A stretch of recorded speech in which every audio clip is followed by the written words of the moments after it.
बिस्मिल्लाहिर्रहमानिर्रहीम, अस्सलाम वालेकुम व्यूअर्स। प्रोग्राम में खुशामदीद। मैं हूं हैदर हयात खान। परसों एक अहम दिन है पाकिस्तानी सियासत के हवाले से। बड़े ज़मीनी इलेक्शंस होने जा रहे हैं। इमरान खान साहब खुद 7 नशिस्तों पर इलेक्शन जो है वो कंटेस्ट कर रहे हैं।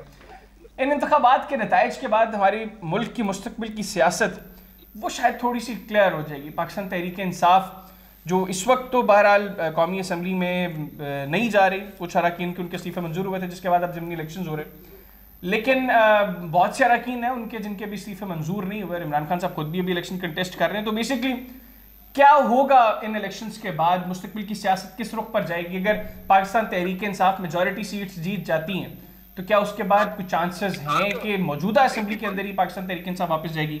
और दूसरी सूरत में अगर जो हुक्मरान इत्तेहाद है वो मेजॉरिटी सीट्स जीतता है तो फिर मुल्क की सियासत कहाँ पर खड़ी होगी? प्रोग्राम में इसको डिस्कस करेंगे। नवाब इफ्तिखार अहमद खान साहब मामले खसूसी हैं, वज़ीर आज़म के हमारे साथ टेलीफोन लाइन पर मौजूद हैं। नदीम कुरैशी साहब पाकिस्तान तहरीक इंसाफ से रुकने पंजाब असम्बली हैं, वो हमारे साथ मौजूद हैं। आप दोनों मेहमानों का बहुत बहुत शुक्रिया।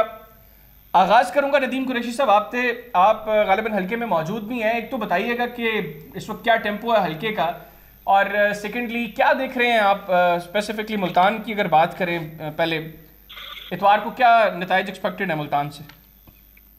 बिस्मिल्लाहिर्रहमानिर्रहीम। देखिए, मुल्तान ने पिछले 2 जनरल इलेक्शन में 2013 में भी 2018 में भी और बड़ी रिसेंट पास में अभी 17 जुलाई को जो बाई इलेक्शन हुआ, बड़ा क्लियर मेजॉरिटी दी पाकिस्तान तहरीक इंसाफ को। और इस बार चूंकि ये NA 157 का इंतखाब इसलिए ज्यादा अहम हैसियत इख्तियार कर गया कि 17 जुलाई के इंतखाब में PDM की किसी शख्स ने भी PDM से पीपल्स पार्टी के तीर का निशान नहीं लिया था। इस बार अली मूसा गिलानी यहाँ से पीपल्स पार्टी के कैंडिडेट है और महार बानो कुरैशी साहबा तहरीक इंसाफ की कैंडिडेट है। मैं ज़ाती तौर पर इस हल्के की कैंपेन में खुद भी इन्वॉल्व हूँ। अभी भी 4 से लेके ऑनवर्ड हम सारी कैंपेन का हिस्सा है। मैं तो बड़ा पुरुमीद हूँ कि लोग इमरान खान के बयानिया को सपोर्ट कर रहे हैं। लोग पाकिस्तान में इस एग्जिस्टिंग सिस्टम के खिलाफ अगर किसी शख्स को ये समझते हैं कि वो हमें इस करप्ट, स्लगिश, इस बेहुदा और बदबूदार निजाम से निजात दे सकता है तो उसका नाम इमरान खान है। और मुझे उम्मीद है एक नई हिस्ट्री बनने जा रही है कि इमरान खान साहब जितने हल्कों से इंतखाब में हिस्सा ले रहे हैं और उन्होंने को बाकायदा किसी जगह कैंपेन भी नहीं की। सिर्फ उनका बयानिया, उनका नजरिया, उनकी स्ट्रगल 22 साल की और उसके बाद पिछले 4 साल में जिस तरह से उन्होंने पाकिस्तान के लोगों को एक शऊर दिया और पूरे पाकिस्तान की ऑलमोस्ट तमाम पॉलिटिकल पार्टीज को एक सफ में खड़ा करके इस बात का सबूत दे दिया कि उन्होंने 20 साल पहले कहा था कि ये सब लोग मफादात के लिए इकट्ठे हो जाएंगे।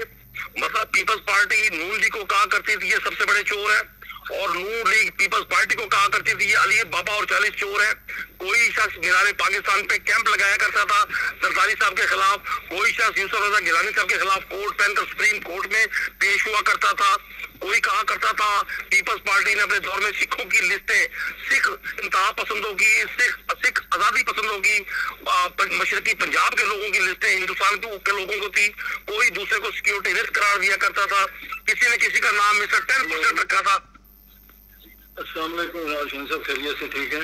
जी आप कंटिन्यू करेंगे। तो मैं समझता हूँ ये वक्त है 2 नजरियात का। एक नजरिया, अच्छा नदीम भाई आप ये जो स्लगिश सिस्टम की बात कर रहे हैं कि लोग इससे डिप्रेस हो गए हैं और आपका ख्याल है कि आप इस सिस्टम के खिलाफ लोग इमरान खान साहब को सपोर्ट करेंगे। आपको याद होगा मेरा आपसे भी राब्ता हुआ था, मैं इस हल्के में प्रोग्राम करके आया, मैंने हल्के के लोगों से बात की। आप जिस सिस्टम की बात करते हैं पाकिस्तान तहरीक इंसाफ के बहुत से वोटर्स मुझे उसी सिस्टम को पाकिस्तान तहरीक इंसाफ की कंटिन्यूएशन के अंदर प्रोटेस्ट करते नजर आए। उन्होंने कहा जी कि मौरूसी सियासत के खिलाफ खान साहब निकले थे। इस हल्के में क्या कुरैशी खानदान ही वाहिद वो खानदान है जो इस हल्के के अंदर PTI को रिप्रेजेंट कर सकता है? तो वो कह रहे थे कि हम इसलिए PTI को वोट नहीं देंगे क्योंकि जिस सिस्टम के खिलाफ खान साहब बात करते हैं इस हल्के के अंदर खान साहब उसी सिस्टम को लेकर जो है वो सियासत कर रहे हैं। देखिए, बिल्कुल ये एक ऐसी बात है कि जो शख्स हकाई को नहीं जानता वो तो उसके लिए इस बात में बड़ी अट्रैक्शन है, और जो हकीकत से और ग्राउंड की रियलिटी से वाकिफ है उसके पास बहुत सारे आर्गुमेंट है। पहली बात, क्या पीपल्स पार्टी ने इस हल्के में किसी वर्कर को टिकट दिया है? पीडीएम ने भी यूसुफ रजा गिलानी साहब के बेटे को टिकट दिया है। यूसुफ रजा गिलानी साहब मेरे लिए जाती हैसियत में बड़े काबिल एहतराम है, हमारा एक मजहबी और रूहानी रिश्ता भी है, लेकिन अगर सियासत देखें तो वो खुद भी, उनके छोटे भाई भी और उनके चारों साहबजादे मुल्तान की मुख्तलिफ सीटों से इंतखाब लड़ रहे हैं। तो ये मरूसी सियासत नहीं है। हमारे बानो कुरैशी बाकायदा पाकिस्तान तहरीक इंसाफ के वर्कर है और 2011 से पार्टी के साथ है। सोशल मीडिया पे उन्होंने बड़ी एक्टिविटी की है, बहुत सारी चीजों को उन्होंने एक डोमेस्टिक लेडी होने के साथ साथ पार्टी के काम को आगे बढ़ाया है। सेकंड, आम तरीन बात, इस हल्के से NA 157 से पाकिस्तान तहरीक इंसाफ से किसी और शख्स ने टिकट अप्लाई नहीं किया। अगर कोई शख्स ये कहता है जी टिकट मैंने अप्लाई किया, इंजीनियर वसीम साहब कहते हैं जी पार्टी ने मुझे फौकियत नहीं दी, तो उसकी बात मानेंगे।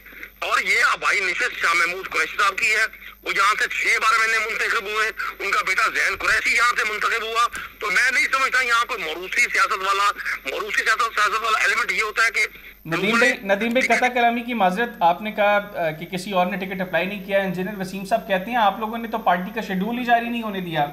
इस हल्के को लेकर एक बोर्ड मीटिंग कॉल की गई जो अगर मैं गलत नहीं हूँ तो ऑन बपी साहब के अपनी फैक्ट्री के अंदर कॉल की गई और उसके अंदर बोर्ड के अंदर भी वही लोग मौजूद थे जो कुरैशी फैमिली से, उसके वाइस चेयरमैन गालिबन जैन कुरैशी साहब थे, एक और कुरैशी साहब हैं जो इनके रिलेटिव हैं, आप उनको बेहतर जानते होंगे। वो कहते हैं कि आपस में बैठ के इन्होंने फैसला कर लिया और इस हल्के के लिए टिकट्स का तो शेड्यूल ही जारी नहीं होने दिया पार्टी का। हाँ साहब, कहने को तो कोई कुछ भी कह सकता है। इस वक्त पाकिस्तान में 2 ही चीजें कही जा रही हैं, एक पाकिस्तान में महंगाई बढ़ती जा रही है हर चीज की, और दूसरा इमरान खान पे मुकदमात बन रहे हैं। अच्छा, तो मैं समझता हूँ तीसरा इल्जाम तो बचता ही नहीं है। चले ठीक हो गया नदीम भाई, साथ रहिएगा। हमें और हल्के पे डिस्कस करने हैं। मैं नवाबजादा इफ्तिखार साहब की तरफ आऊंगा। नवाबजादा साहब, आप भी साउथ पंजाब को बड़ा देखते, वैसे तो मुल्की सियासत को भी देखते हैं, साउथ पंजाब से चूंकि आपका ताल्लुक भी है, आप अगर मुल्तान से आगाज करें गुफ्तगू का, आप क्या देख रहे हैं इंतखाबात के नताइज? क्योंकि जो मेरी लोगों से बात हुई, PMLN जो आपकी कोalition में है, PMLN के बहुत से वोटर्स ने कहा कि हम वोट नहीं करेंगे अली मूसा गिलानी को। देखिए, ये अपना हर एक को अपना राइट है कि वो जिसे भी वोट देना चाहे। बहुत से ऐसे होंगे जो उधर नहीं दे रहे होंगे, बहुत से ऐसे होंगे जो इधर वोट नहीं दे रहे होंगे। ये हर एक का अपना राइट है, वो जिसे भी वोट देना चाहे। तो आप इन इंतखाबात के नताइज के बाद क्या सियासत देख रहे थे कि 2 ही चीजें हैं ना, एक तो ये कि मेजॉरिटी सीट्स आप लोगों का जो इत्तेहाद है वो जीत जाएगा, दूसरी ये कि मेजॉरिटी सीट पाकिस्तान तहरीक इंसाफ जीत जाएगी। In case Pakistan Tehreek Insaf majority seats जीतती है इस बाई इलेक्शन में, तो फिर आपको नहीं लगता कि वाकईतन अब ये वक्त होगा कि आपको फ्रेश इलेक्शंस कॉल कर देने चाहिए? इससे थोड़ी सी मैं करेक्शन कर दूं कि अभी मेरे भाई भी कह रहे थे, 17 तारीख के इलेक्शन वाली बात कह रहे थे। 17 तारीख को जो इलेक्शन हुआ था उसमें वो किसी और की सीटें नहीं थी, वो PTI की सीटें थी और उसमें PTI अपनी 5 सीटें हार गई थी।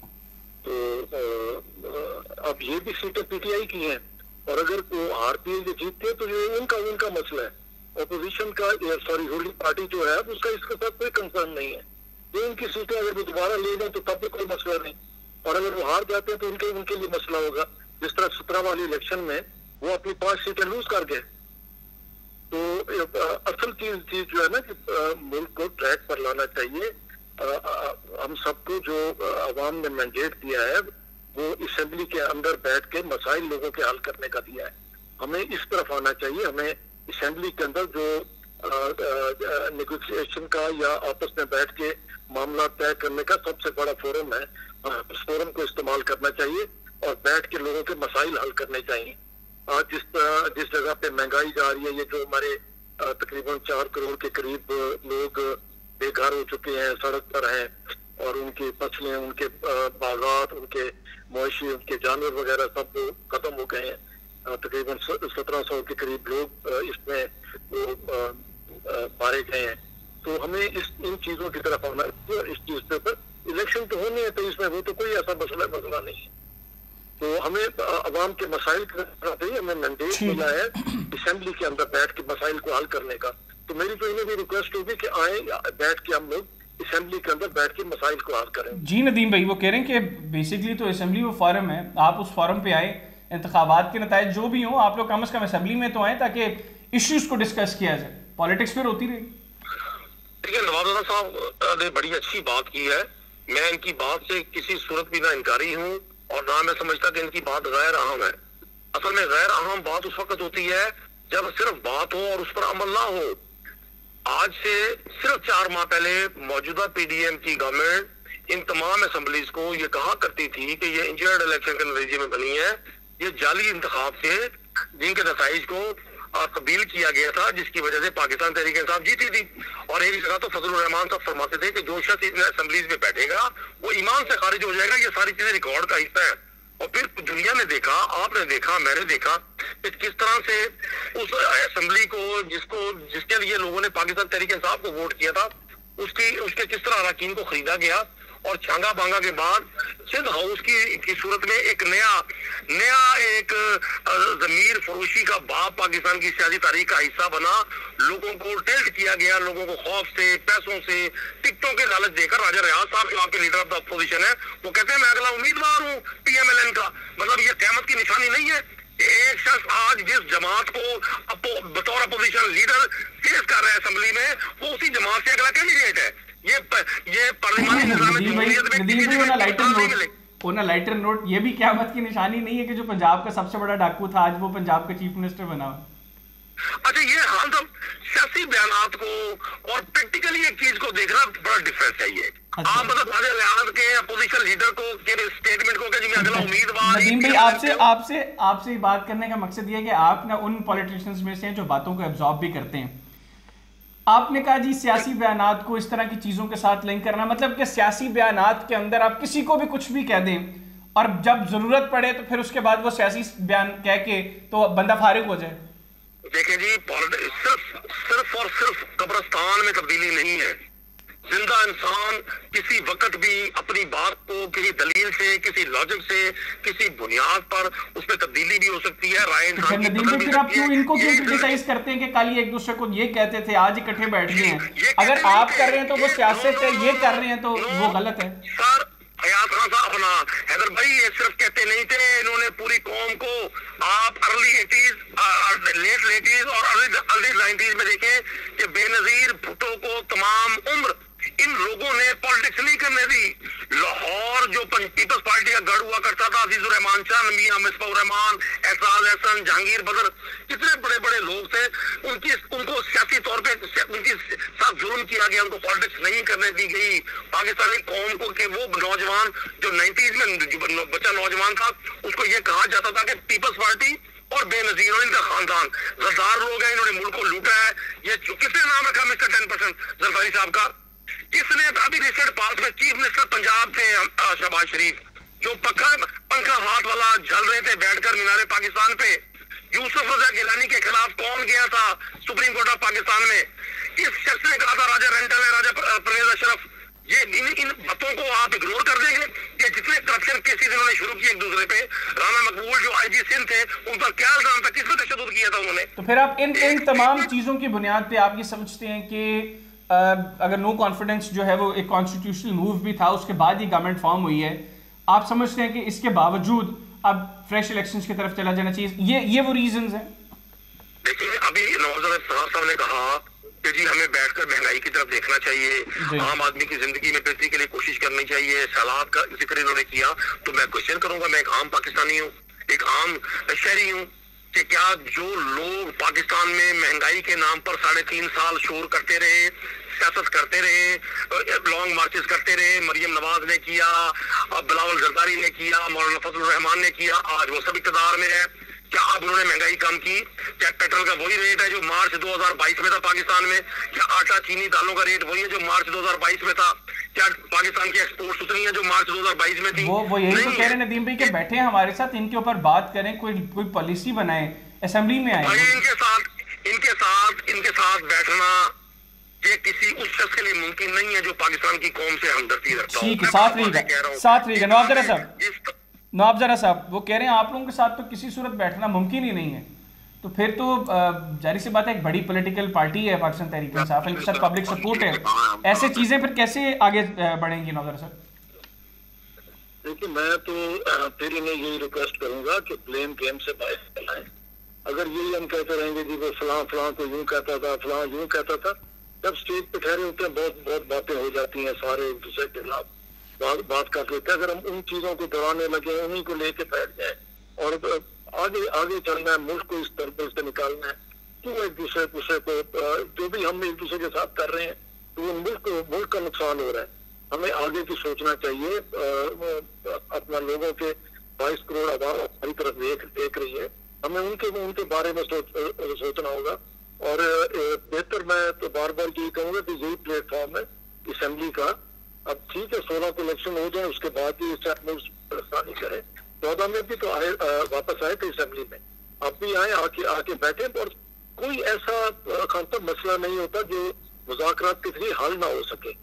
हर चीज का हल, अगर जंगों के बाद मुल्क जो है एक दूसरे के साथ मुज़ाकरात के लिए बैठे हैं, सारा कुछ हुआ है, तो ये कोई मसला नहीं है। पाकिस्तान इंडिया भी तो आखिर एक दूसरे के साथ बैठे थे मुज़ाकरात की टेबल पर। ये कोई ऐसा नहीं है। हमें बैठ अपने मुल्क के, अपने उसके लिए बेहतरी के लिए, अपने अवाम के लिए काम करना है। अच्छा नौजर साहब ये बताइएगा, आपने कहा कि मिल बैठ कर इश्यूज को रिजॉल्व करना है, वहीं दूसरी जानिब पंजाब में हुकूमत की तब्दीली के हवाले से बड़ी बातें हो रही हैं कि आप लोग बड़े एक्टिव हैं कि पंजाब में परवेज़ इलाही साहब की हुकूमत का तख्ता जो है उसको उल्टा जाए और पाकिस्तान मुस्लिम लीग नवाज़ और जो इत्तेहाद वफाक में उसी की गवर्नमेंट बनाने की कोशिश की जा रही है। तो आप बताएंगे कि करंट सिचुएशन के अंदर अगर वफाक में चीज़ें स्ट्रीमलाइन होना मुल्की मफाद में है, तो पंजाब में जो है वो चीज़ें अगर आप लोग इस तरीके से मैनिपुलेट करें तो वो ठीक है? जी देखिए खान साहब, बात यह है कि अगर आईनी और कानूनी तरीके से होता है, जिस तरह के मैं अर्ज करूं कि मरकज में हुआ कि सारे जो अलाइंस थे जब वो उधर से हट गए तो वो गवर्नमेंट न रही और दूसरी गवर्नमेंट फॉर्म हुई, तो अगर पंजाब में कोई इस किस्म का अगर कोई आइन के उसके तहत तो उसकी तो हमायत की जा सकती है, गैर आइनी तो किसी इकदाम की हमायत। आप लोग कर रहे हैं कोशिश? मैंने अर्ज किया कि अगर कोई आईनी ऑप्शन हुआ तो उस पर तो गौर हो सकता है। तो आईनी ऑप्शन पे गौर हो रहा है वैसे नौकर साहब? हम बिल्कुल तैयार नहीं होंगे कोई गैर आईनी इकदाम। अच्छा ठीक हो गया मैं इजाजत चाहूंगा मीटिंग जी। ठीक हो गया बहुत शुक्रिया नौजरा साहब। आखिर में नदीम भाई, मुझे पता है कि आप भी हल्के में मौजूद हैं, आप नौजरा साहब की बात पे कोई कमेंट करना चाहेंगे? मैं आपको जरूर कहूंगा, मैं समझता हूँ पाकिस्तान के सियासतदानों ने अब भी अगर होश के नासम ना लिए और बिलखुसूस पीडीएम की मौजूदा लीडरशिप और इसमें बिलखुसूस पीएमएलएन, इन्होंने अब भी अपनी अना की, अपने जाती मफादात की, हर सरगी की सियासत को तर्क ना किया। जो कुछ इस 4 माह की इस गवर्नमेंट ने किया, 6 माह की इस गवर्नमेंट ने किया, इसकी माशाल्लाह दौर में मिसाल नहीं मिलती। निहत्ते लोगों पर जिस तरह से FIR कैदोबंद और जिस तरह अभी हाल ही में आजम सवाती साहब के साथ जिस तरह से सलूक, ये मतलब एक बदतरीन खौफ की अलामत है। ये इनका अंदर का खौफ है, ये अवाम से भागना चाह रहे हैं। पाकिस्तान में मैंने कहा ना 2 ही खबरें मिलती हैं रोज हमें, या इमरान खान पे कोई FIR हो गई है या पाकिस्तान में चीजों की कीमतें आसमान से बातें कर रही हैं। अभी भी वक्त है ये सियासतदानों की इज्जत को रुसवा ना करें, ये छोड़ दे साजिशों से, ये मेलाती साजिशों से इक़्तिदार की ज़्यादा नहीं है। इक़्तिदार सिर्फ अल्लाह ताला का है। अब ये जितनी लीड है पाकिस्तान में, पाकिस्तान की इस वक्त पोलिटिकल लीड ये ऑलमोस्ट 70 की एज में है। ये इस कौम को ले जाए कुछ अपने बच्चों, भतीजों, भांजों की, फौजों के अलावा, ये निकल आए दामादों की पॉलिटिक्स से। कभी भुट्टो साहब के दामाद इस मुल्क के लीडर हैं और अभी मरियम साहबा के दामाद भी माशाल्लाह इंडिया से मशीनें लगा के और यहाँ रियल एस्टेट के और दीगर बिजनेस कर रहे हैं। ये इस कौम के बच्चे की फिक्र करें। ये सैलाब के नाम पर चंदा मांगना बड़ा अच्छा है। ये सोचे कि हमने 40 साल के इक़्तिदार में इस मुल्क को अभी ज़खायर नहीं दिए, हमने इस मुल्क को डैम्स नहीं बनवाए इस कौम के लिए, हमने इसके एग्रीकल्चर को स्ट्रेंथन नहीं किया। हम ये इक़्तिदार में तो रहे, हमने मेट्रोज भी बनाई, मोटरवेज भी बनाए, अच्छी बात है। बहुत जरूरी है सियासतदान के लिए कि वो जितना खर्च करें कमीशन की सूरत में बाहर ले, उसे निकाले। मैं तो सोचता हूँ कि पाकिस्तान बना ही 200-400 खानदानों के लिए है जिन्होंने इस पूरे मुल्क को हॉस्टेज बनाया हुआ है, पूरे पाकिस्तान की पॉलिटिक्स को यरगमाल बनाया हुआ है। ये गरीब की बात करते हैं, ये गरीब के दुश्मन है। ये गुर्बत खत्म करने की बात करते हैं, ये गरीब को खत्म करना चाहते हैं। आज अगर पाकिस्तान के अहले इक़्तिदार अपने सारे असासे पाकिस्तान मुंतकिल कर दें तो इनको दुनिया के इन्वेस्टर को रिक्वेस्ट करने की जरूरत नहीं है कि वो पाकिस्तान में इन्वेस्टमेंट करें। बिल्कुल ठीक है। नदीम भी आखिर में ये बताइएगा कि अब इन ज़िमनी इंतखाबात के नताइज के बाद जो 2 सूरतें सामने आ रही हैं, एक PTI जो है वो मेजॉरिटी सीट्स जीत जाए, दूसरा जो हुक्मरान इत्तेहाद है वो मेजॉरिटी सीट्स जीते, दोनों सूरतों के अंदर पाकिस्तान तहरीक इंसाफ का मुस्तकबिल का लाएमल क्या है? अगर आप मेजॉरिटी सीट्स जीतते हैं आप लोग जाएंगे पार्लियामेंट में वापस, और अगर आप लोग मेजॉरिटी सीट्स हारते हैं तो फिर क्या चीज़ें इसी तरह कंटिन्यू करेंगे? आप फ्रेश इलेक्शंस के हवाले से गवर्नमेंट को प्रेशराइज करेंगे? हम इंतखाबात चाहते हैं सिर्फ मुल्क में शफाफ, आजादाना, गैर जानबदाराना इंतखाब, और वो दोनों सूरतों में, चाहे आपकी मेजॉरिटी सीट्स हो चाहे आप लोग दोनों सूरतों में इंतखाब किया है। बिल्कुल ठीक हो गया। बहुत शुक्रिया नदीम भाई, आपने प्रोग्राम के लिए खुसूसी तौर पे वक्त निकाला। नदीम कुरैशी साहब की गुफ्तगू आपने सुनी, नवाब इफ्तिखार अहमद खान साहब वो हमारे साथ मौजूद थे, उनकी गुफ्तगू आपने सुनी। बात यह है कि सियासतदान बातें बहुत अच्छी अच्छी करते हैं, लफाजी बड़ी बेहतरीन होती है कि मुल्क के अंदर जो है वो मौरूसी सियासत का खात्मा होना चाहिए, ये जो चंद सौ ख़ानदान हम पर मुसल्लत हैं इन लोगों से बाहर निकल कर मुल्क को जो है वो सोचना चाहिए, और इन लोगों को सोचना चाहिए कि इन्होंने इस मुल्क को जितना इस मुल्क ने इनको दिया है ये अब अपने ख़ानदान के अलावा भी इस मुल्क को कुछ दे के जाएँ। लेकिन मसला ये है कि तमाम पॉलिटिकल पार्टीज इस वक्त दो बड़ी पावर्स हैं, एक जो हुक्मरान इत्तेहाद है हम उसकी बात करें, दूसरी जाने पाकिस्तान तहरीक इंसाफ जो अपोजिशन में इस वक्त बड़ी जमात है। दोनों जमातें मैक्सिमम कोशिश ये करती हैं कि इलेक्टेबल्स को टिकट्स दें, उन लोगों को टिकट्स दें जो इनके लिए सीट जीत सकें। ये जो पार्टी के वो लोग जिन्होंने पार्टी की बुनियाद रखी होती है उन लोगों को इग्नोर करते हैं, जो पार्टी के विजन के साथ चलते हैं उन लोगों को इग्नोर करते हैं। तो बातें बहुत अच्छी की दोनों साहबान ने, लेकिन मसला ये है कि अली मूसा गिलानी साहब के मुकाबले में मेहरबानो कुरैशी साहब इलेक्शन कंटेस्ट कर रही हैं, कोई पाकिस्तान तहरीक इंसाफ का वर्कर कंटेस्ट नहीं कर रहा, और मेहरबानो कुरैशी साहब के मुकाबले में अली मूसा गिलानी साहब इलेक्शन कंटेस्ट कर रहे हैं, पाकिस्तान पीपल्स पार्टी का कोई वर्कर इलेक्शन कंटेस्ट नहीं कर रहा। ये मसला है इस मुल्क का। तो जब तक हम बातें सिर्फ करेंगे और प्रैक्टिकली ये सब कुछ नहीं करेंगे फिर सिस्टम ऐसे ही चलेगा।